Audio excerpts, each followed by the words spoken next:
Hello, fellow Pokemon trainers, and welcome back. I am Joe Picorni. And I am John, who we are here with top 8 of our midseason showdown at Fort Wayne, Indiana. We have today for you match between the 4th and 5th seed Nick Navarre and Kyle Houston. Kyle is the only one of top 8 that has not been streamed yet, and I am told by a certain Blue Birdie that Nick Navarre and Kyle Houston already happened in Swiss, so this is a repeat match from this tournament. Absolutely. So that's always exciting to see because you players typically play a little bit differently when they go into the game knowing a little bit about the opponent's team already. So, of course, it's going to be an exciting match. All right, Kyle here running Nihiligo, Arcanine, Tapu Koko, Hariyama, Smeargle, and Porygon Z.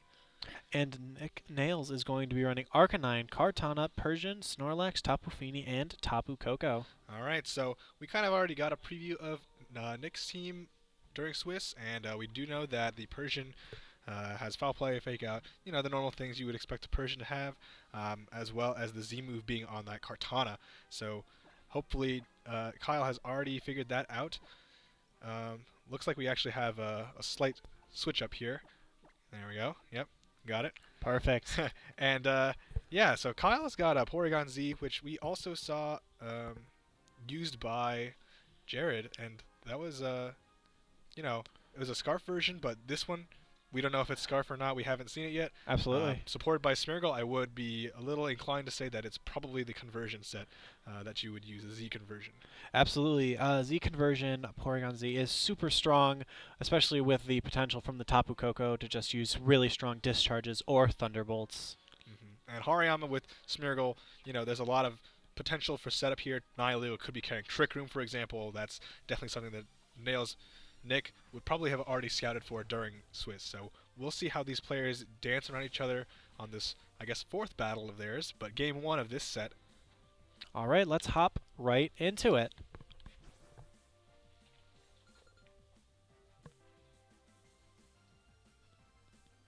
All right, so we see Nick lead off with that Tapu Koko and Persian. All right, well, Kyle is going to lead with Tapu Koko and Porygon Z. Pretty interesting, he didn't lead any support with Porygon Z. He just threw it out there and was like, here it is, have at it. With Electric Train going up, though, could be some electricity flying around here. All right, and if I was Nick, I would think typically when you see something lead like that, you may have to consider that Koko, as we saw a couple times throughout the tournament, it may actually have that Sky Drop to help set up with that Porygon Z. But Right. we don't know, and I'm sure these players have an idea a little bit better for their team. Yep, and of course, the ever-present speed tie between Tapu Kokos is kind of important, but Nick can avoid that this turn one by faking out Kyle's Tapu Koko. Of course, if you do that, you do risk Porygon Z getting up that Z conversion, and after +1 speed, it is taking over the field there. Absolutely, because Porygon Z is such a fast mon, and alright, I actually see it switch out into that Nihilego. Alright, Nihilego with a bit more special bulk here, going to be able to take more hits from that Tapu Koko as Persian nails a critical hit fake out on Tapu Koko of Kyle's. And that Volt Switch goes into Nihilego. Doing a decent amount, not enough for a 2-hit KO, but definitely enough to put it in range of some sort of attack from maybe Kartana or even Snorlax if it's carrying high horsepower. Even Absolutely. if it's not carrying high horsepower, Return or Frustration can do a big number due to Nihilego's really poor defense. If Kartana is the paper of the special defense world, Nihilego is definitely the squishy of the physical defense world. Absolutely. Alright, so we see that Snorlax switch in from that Volt Switch. Alright, so if I'm Nick at this point, I think I'm in a pretty okay position. Snorlax has pretty good special bulk, but my Persian might not be sitting so happy with a potential Dazzling Gleam coming out from that Koko. Exactly, and so Persian probably wants to get out of here as soon as possible. Maybe not even manually just manually switching is better than Parting Shot here. We don't know whether the Tapu Koko is faster or slower, but we probably can assume it's probably around that the speed tier. Sludge Bomb gonna go off onto Snorlax, revealing that Nihilego is Choice Scarf. And he actually gets a crit on there, proccing that Snorlax's berry. Yeah, a little unfortunate there. But I mean, get that berry out of the way, it's pretty okay, as we see Kyle actually double up into that Snorlax, so he was gonna proc that berry anyway. Either way. All right, so that parting shot goes into Tapu Koko. Tapu Koko taken aback by those harsh words. That parting shot was Ah. too much for his poor ears. All right, as we see that Alolan Persian get on out of there. All right, so I think we're going to see that Kartana come in. As high horsepower connects with his target, see ya, Nihilego. That's not something you're going to be surviving anytime soon. But that does let Kyle get a free switch into something more adept at handling this Kartana switch in, something like Arcanine or Hariyama. And it is going to be that Hariyama, so Kyle's revealing his hand here. He does have Fake Out available. Another Thunderbolt may be enough to take out that Snorlax. It'd certainly be close, and that Kartana will probably go down to a double target if he does choose to do that, but that would be pretty risky because that Kartana could just go for the Protect.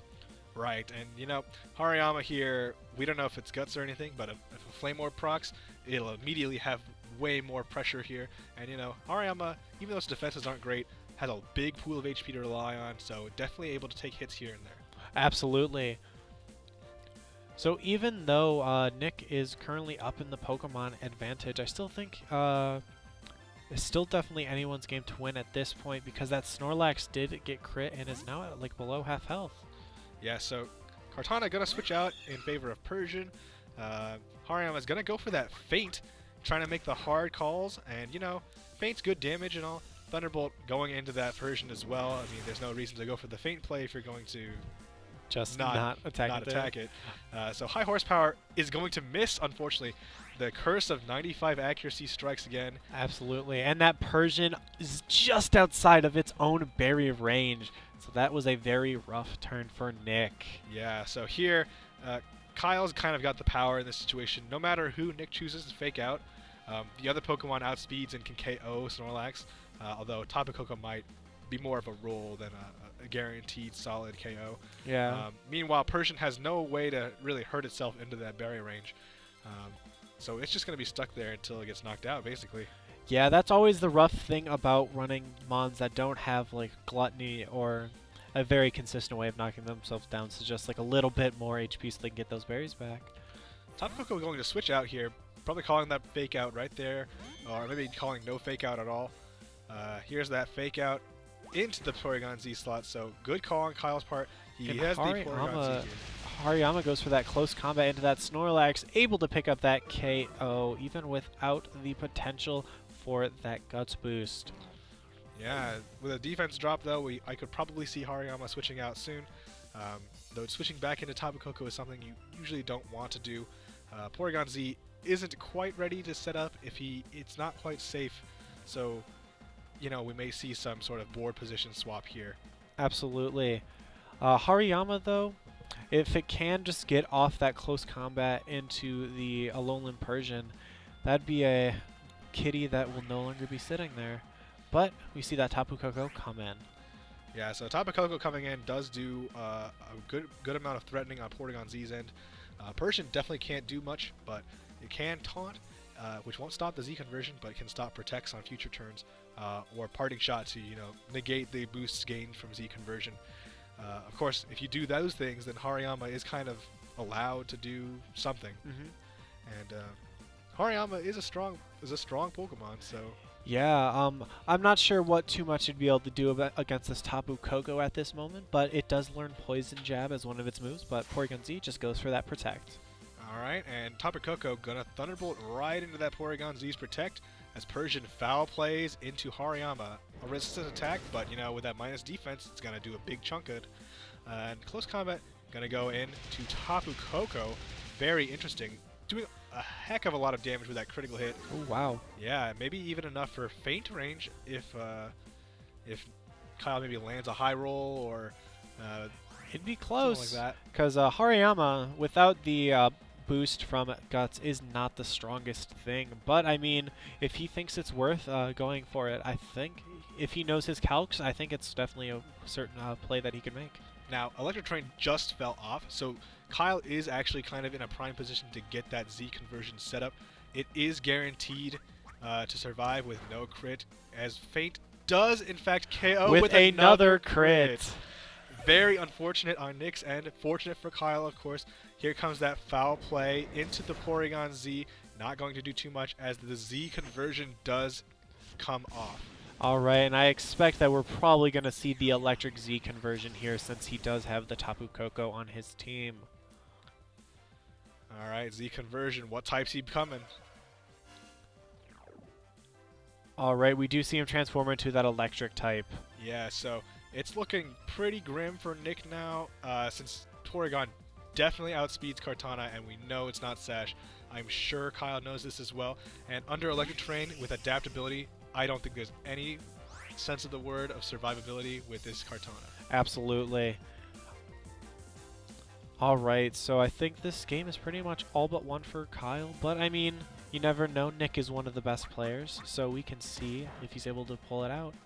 Feint to break any detecting powers that Kartana might do, and Ice Beam firing into that Kartana is enough to KO. That's going to be pretty much good game. There's not much Persian can do other than foul play and hope for some crits, I guess. But thanks to Porygon Z gaining both attack and defense while Z converts, that foul play is still doing about the same damage it did before. Absolutely, and now that Hariyama is free, just a close combat and a Thunderbolt into the Persian guarantees the win for Kyle. Yeah, well played by Kyle, although I'm certain he needed both of those critical hits to happen in order for him to take advantage of the situation. Without those two critical hits, it would have been probably a lot sketchier to have tried to go for that Z conversion that turn, maybe survive with a little bit of HP. But you know, Nick did not bring his priority in the form of Arcanine, so as long as he got that Z conversion off, he was kind of okay. Absolutely. And another thing that usually scares away those Porygon teams is that it does not look like Nick has any way to use Haze or really any means of switching out his opponent's Pokemon without something like Roar Koko or Roar Arcanine, but those two things aren't really common at this point. Yeah, so definitely gonna have to try a little more to not get crit, I suppose, Yeah. in the next battle. Though, even if he hadn't been crit, as I said, it may have still been over as long as Z conversion came up.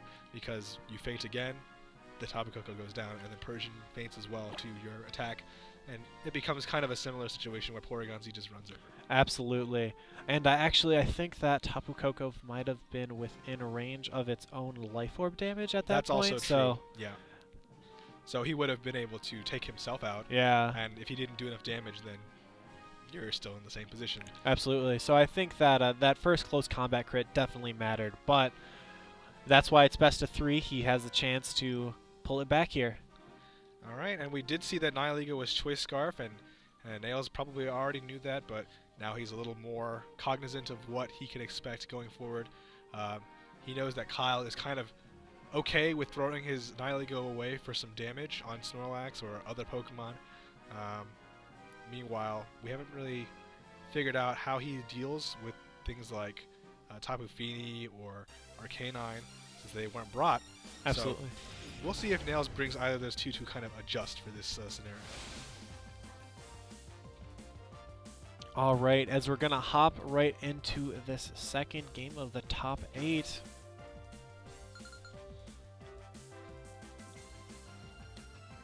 All right, we see Nick lead that Persian and Kartana. Alright, as Kyle going to go ahead and do Tapu Koko Nihilego. Slight change up for both players here. No Porygon Z yet. Just wants to get that offensive pressure off as soon as possible. Now, Nihilego, when they are Scarf, can carry HP Fire. So Nick maybe has already figured out whether it does or doesn't have HP Fire, or Hidden Power Fire, excuse me. But if Nihilego does carry Hidden Power Fire, then Kartana is immediately threatened. Absolutely, and I'm guessing earlier within this tournament that Nick did show that his Kartana was a Grassinium Z set to Kyle, so he knows that he won't be living with that Sash.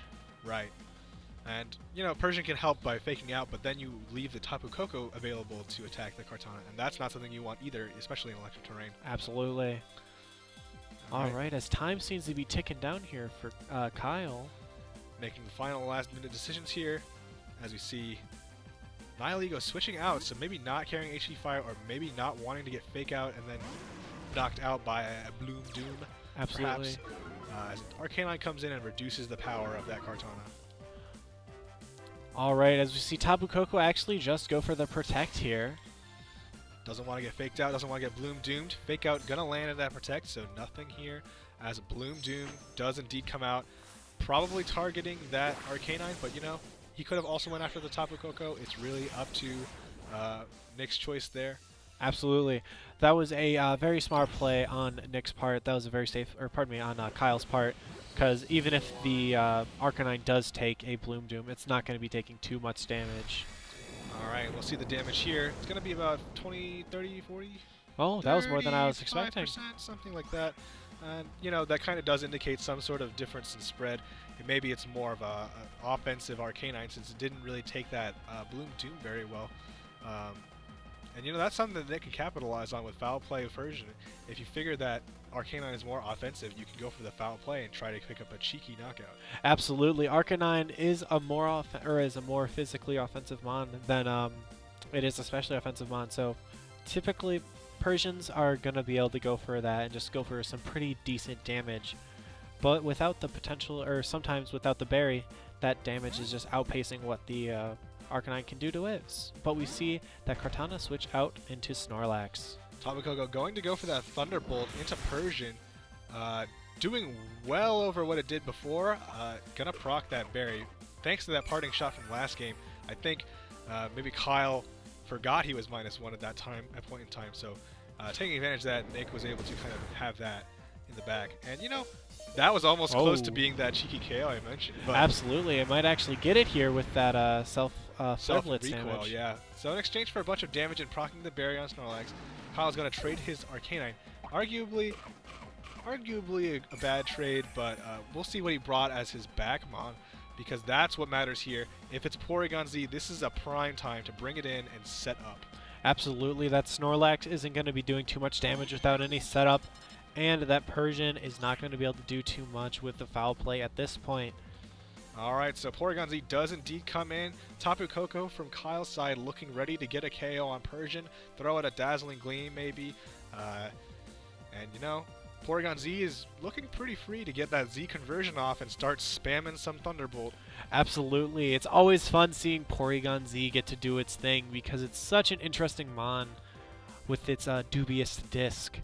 But let's see what happens this turn. Just don't let him touch your computers, friends. Absolutely. Don't want to get the virus.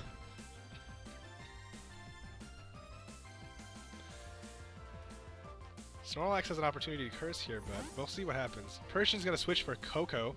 That means if Kyle did go for that Dazzling Gleam, he's going to get some good chip damage on this Koko switch in, and he does indeed go for that Dazzle. So, alright, that's a pretty good amount of damage, and one thing that Kyle actually does have to consider when he goes for this Z move is that he gets turned into an electric type, so the potential high horsepower is going to be doing more damage now. That's also true, but you know, with that +1 defense, I'm pretty sure Porygon Z can take that abuse.